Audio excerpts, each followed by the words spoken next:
ഓണം ബമ്പറിന്റെ പരസ്യമാണ് കാണുന്നത്. ഒന്നാം സമ്മാനം 25 കോടി രൂപ, ടിക്കറ്റ് പ്രൈസ് 500 രൂപ. ഇത് അടിച്ചാലുള്ള സ്ഥിതി ഒന്ന് ആലോചിച്ച് നോക്കൂ.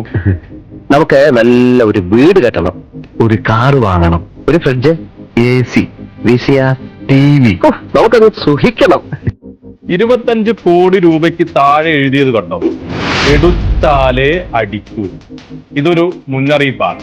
ടിക്കറ്റ് എടുക്കാതെ സ്വപ്നം മാത്രം കാണുന്നവർക്കുള്ള മുന്നറിയിപ്പ്. എല്ലാവർക്കും ജോലി കിട്ടും, പക്ഷെ ശ്രമിച്ചാൽ മാത്രമേ എല്ലാവർക്കും ജോലി കിട്ടുള്ളൂ. അപ്പോൾ അതാണ് പോയിന്റ്. രണ്ടും കൂടി ഒന്ന് കണക്ട് ചെയ്താലോ? ലോട്ടറി എടുത്താലേ അടിക്കൂ. പേപ്പറിൽ നോക്കി സ്വപ്നം കണ്ടിരുന്നാൽ അടിക്കില്ല.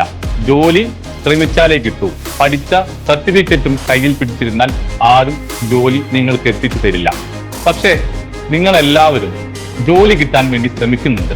കിട്ടുന്നില്ല എന്നല്ലേ? എങ്കിൽ നിങ്ങൾ ശ്രമിക്കുന്നതിലാണ് കുഴപ്പം. അത് തിരുത്താതെ നിങ്ങൾ വീണ്ടും വീണ്ടും ജോലിക്ക് ശ്രമിക്കുന്നതിൽ യാതൊരു അർത്ഥവുമില്ല. ആ തെറ്റുകൾ തിരുത്താതെ എത്ര പ്രാവശ്യം ശ്രമിച്ചാലും നിങ്ങൾക്ക് ജോലി കിട്ടാൻ പോകുന്നില്ല. നിങ്ങൾക്ക് ആത്മാർത്ഥമായി ജോലിക്ക് പോകാൻ ആഗ്രഹമുണ്ടെങ്കിൽ വരൂ, ഞങ്ങൾ പറഞ്ഞു തരാം. ജോലിയും ഞങ്ങൾ ശരിയാക്കി തരാം. നിങ്ങൾ ഒറ്റയ്ക്ക് ശ്രമിക്കും പോലെയല്ല, നമ്മൾ ഒരുമിച്ച് ശ്രമിക്കും.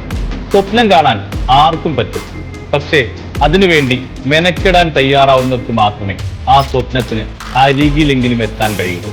ശ്രമിച്ചാൽ നടക്കാത്തതായി ഈ ലോകത്ത് ഒന്നുമില്ല. മനസ്സിലാക്കി തിരുത്താൻ നിങ്ങൾ തയ്യാറാണെങ്കിൽ നിങ്ങൾക്ക് ജോലി റെഡിയാക്കി തരാൻ ഞങ്ങളും തയ്യാറാണ്. വരൂ.